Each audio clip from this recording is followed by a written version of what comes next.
hearing and is being taped and recorded and videotaped by the city. The proceedings are being televised by representatives of the public media, the public local cable and or maybe radio stations. The number of commissioners, as I mentioned, are 4. I'll start off by having them introduce themselves on my right. Good morning. I'm Don Michaelman.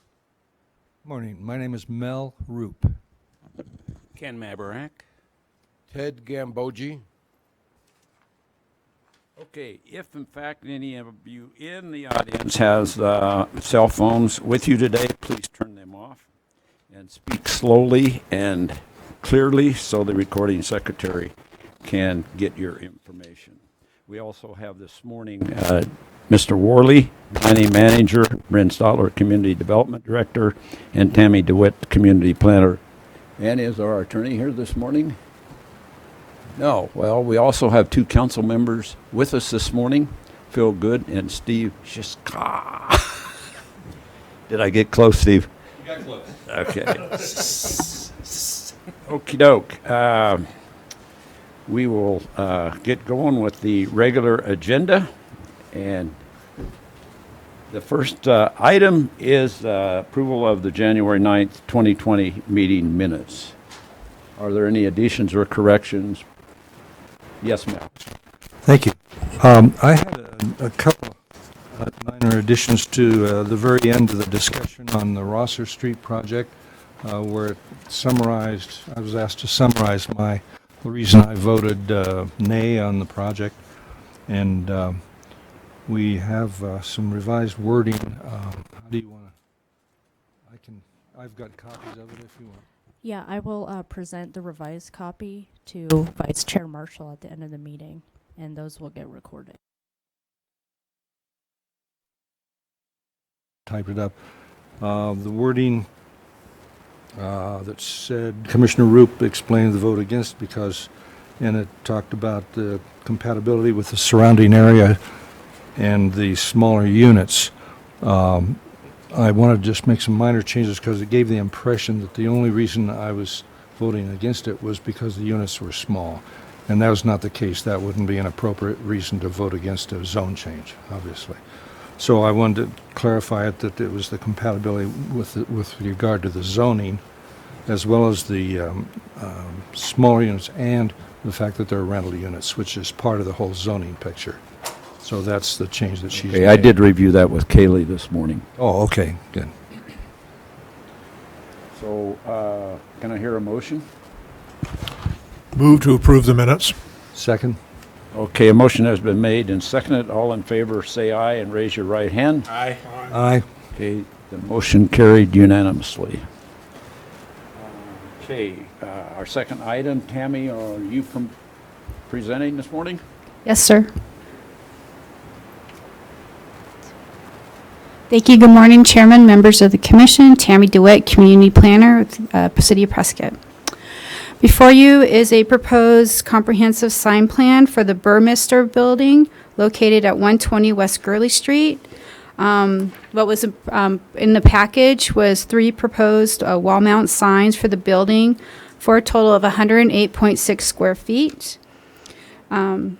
This is a multi-tenant historic building. The current owner wants to put additional signs for just to advertise the building itself.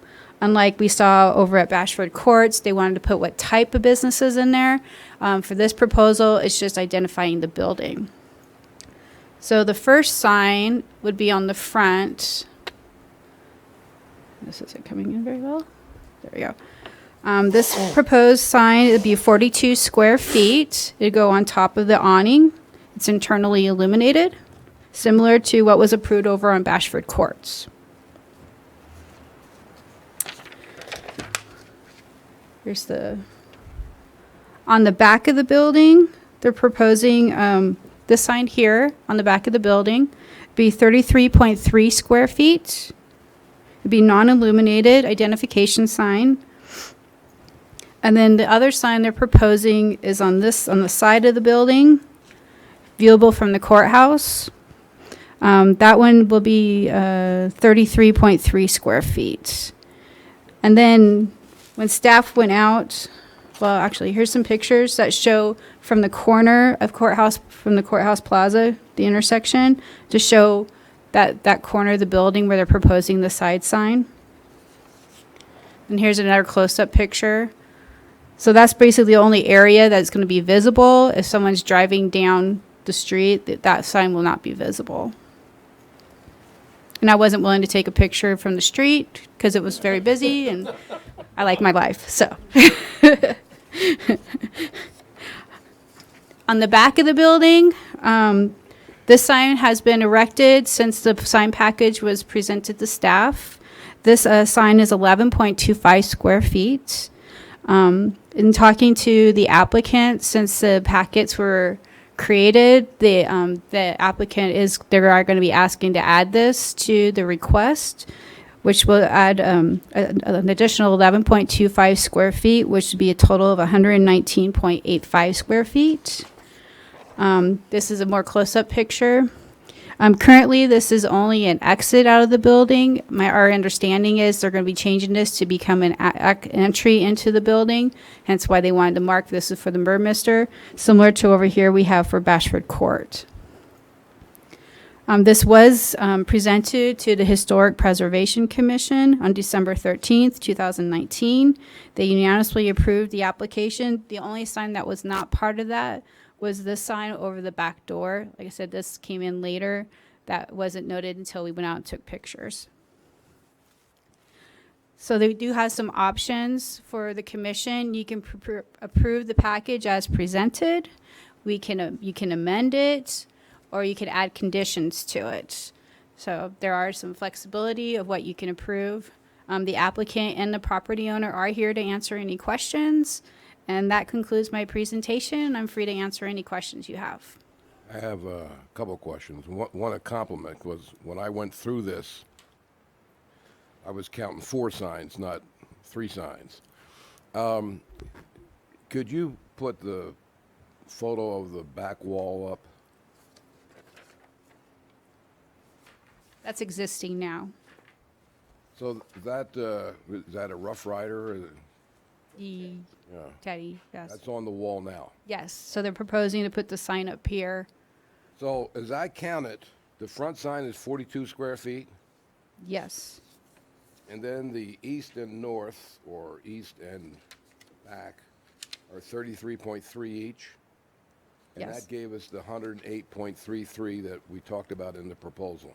correct, All right, so when you add in, do you say 11.25 correct. of the door? So what's that add up to? 119.85. Well, I had 108.6 for the overall. So it's about 119.85 square feet. And they're 43 allowed for total, under the current sign plan, they'd be allowed 50 square feet total. I think that's 119.58. Well, we,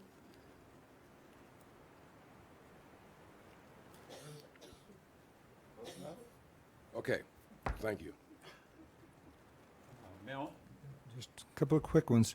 I want to thank the staff and the applicant for giving us a submittal that actually shows the lettering on the building rather than a big blank rectangle. It was kind of hard on the previous submittal for the other part of the building to understand what it would look like with that, but this is much better, and we appreciate that. Thank you very much. And I had a question about under the awning out front, there's a sign that says Old Capitol Market. I wonder, are there plans, is that plan to be left as it is, or is it going to change eventually? Or that's a question for the applicant, I guess? I'll defer that to the applicant. Okay. It's done. When the front one goes up. Oh, sir, you gotta go. When the Please state your name and John your Redding, address. I'm the owner of the building. When the front one goes up, Stefan's going to take down the old Capitol Market signs, and the A-frame signs are going away, and the signage in the front windows are all coming away. The building will just have the Burmeister on it in the 3 locations, or 4 locations if you count the awning. Great, thank you. Thank you. Sir, Don, do you have a question? of the applicant.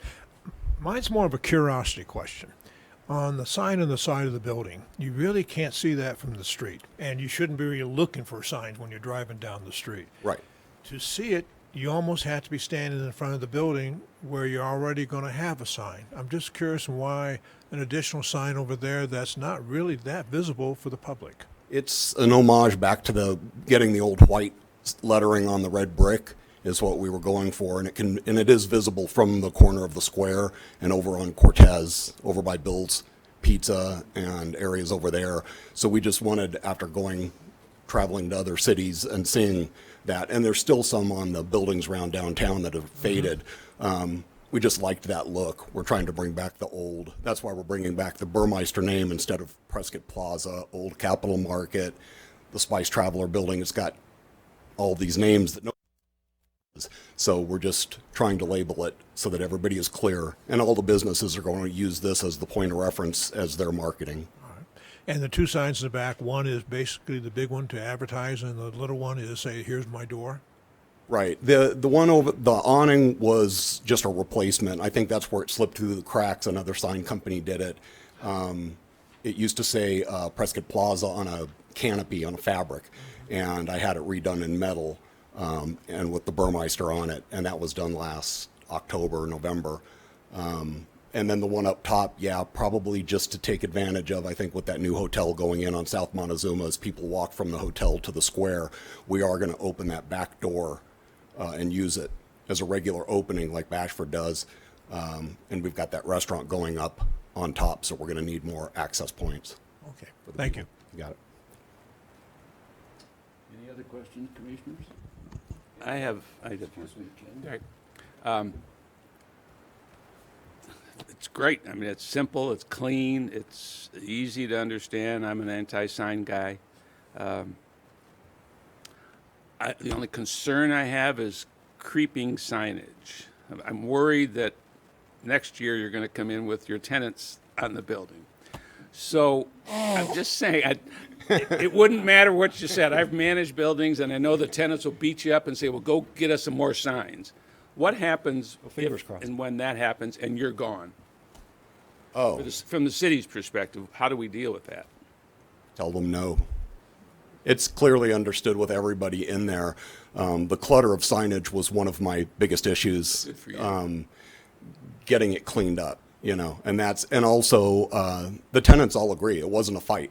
It's a mutual agreement to clean it up and keep I gotta it tell clean. you, I commend you for that, because we've suffered with a lot of that stuff. When businesses aren't doing well, they think signs are going to bring money to them, and it doesn't necessarily mean that. And I think if we keep our town looking good with fewer signs downtown and fewer distractions for the driver, frankly, we're better off. So congratulations. I think you did a nice thing here. Thank you. Appreciate it. Kathy, did you show up later? Yes. You snuck in. Our another council member back there, Kathy Rusi, came in, sitting right behind Steve, so recognize her. And also, I guess, our city attorney assistant showed up. Mr. Pondraki is back there. Is there anybody from the audience that would like to speak to this issue? Good morning, everybody. Stefan Markov, 704 East Molar. John hired me to do the signs for the project here, and I would like to add that the letter style, in which he requested to give it more Western look and traditional, historic, so to say, it complements the world oldest road. They're visually in line, and which we did, by the way. So the whole building is flows together really well. The backside, the sign is at such an elevation so that is easily visible from Montezuma Street, and the mural also gives attention to the sign itself. And simplicity is very important in readability. So that's what I wanted to add. Thank you. Yes, Mel? Since you mentioned the letters on the signs, I was curious why. I know there was an interest in distinguishing the two parts of the building to show that this is a different place than this. I was curious why you used the same letter style on the front for the name of the building when you used the more Western letter style in the rest of the building? Because Stefan told me the price of my letters. To be honest with you. Okay, that's a good answer. Yeah, but it looks nice. The font, the font, to create that font on the front where it would say the Burmeister was incredibly more money. And we've already got, the lighting package that we're doing. I don't know if you're all familiar with that, but we're doing a $60,000 lighting package on the front to replace everything, Bashford and Burmeister. So costs. Okay, I was just curious. I mean, what you proposed looks good. That does match the other, but I was curious. The front sign on the canopy echoes the sign of the Bashford Courts. They're identical in look, and also at night they will illuminate it with the same. Ties the building together. The World Orders Rodeo and all the top letters are made of exactly the same material, and they're practically maintenance free. So, Yeah, very clean. Thank you. Are there any other comments? If not, I'll close the public hearing and we will move on. I'll make it. I guess we'll have a motion. Yeah, I want to make a comment, not surprisingly, before I make this motion. When you first look at sign packages, you look at the packet from the staff. You look at this and you say, well, that's 2.5 times what code allows for the signage. But I think the problem there is more our code than the amount of signage. There are a lot of properties, and Tammy and I are going to be talking about one later after this meeting, that I'm not sure what the basis of our sign code was, but I have to presume it was mainly based on a frontage of a building. And some of these buildings have 2, 3, and 4 sides that are exposed to traffic and to the public. So I'm not shocked by the 2.5 times. If that ever came up as an issue, I think a building like this, which has 3 sides, is probably pretty reasonable. And with that, I'll make the motion to recommend approval I recommend approval of SIG 19-006 comprehensive sign plan for the Burmeister. I second it. Can we clarify with all 4 signs? The Oh, sure. With the awning sign 119.5? in addition? Yes. Absolutely. And I can tell you, I'm in that alley all the time, only because I have to drive there. But I think it's really smart knowing that door can look like a service door. And I think it's important because the parking lot is right behind that door. So, yeah, I think all 4 signs. The 120 square feet of signage is Okay. what I Thank would you. recommend in that motion. Thank you. Motion has been made and seconded, and now since Ken was out of order, And always is. Is there any additional comments regarding this motion? No. If not, let's vote. All in favor say aye and hold up their right hand. Aye. Aye. All right. Thank you so much, folks. Okay, we'll move ahead to staff updates. Staff has no updates at this time. okay, any current recent events that need to be discussed? Nope. If not, I'll close this meeting then. Close to a record, 18 minutes.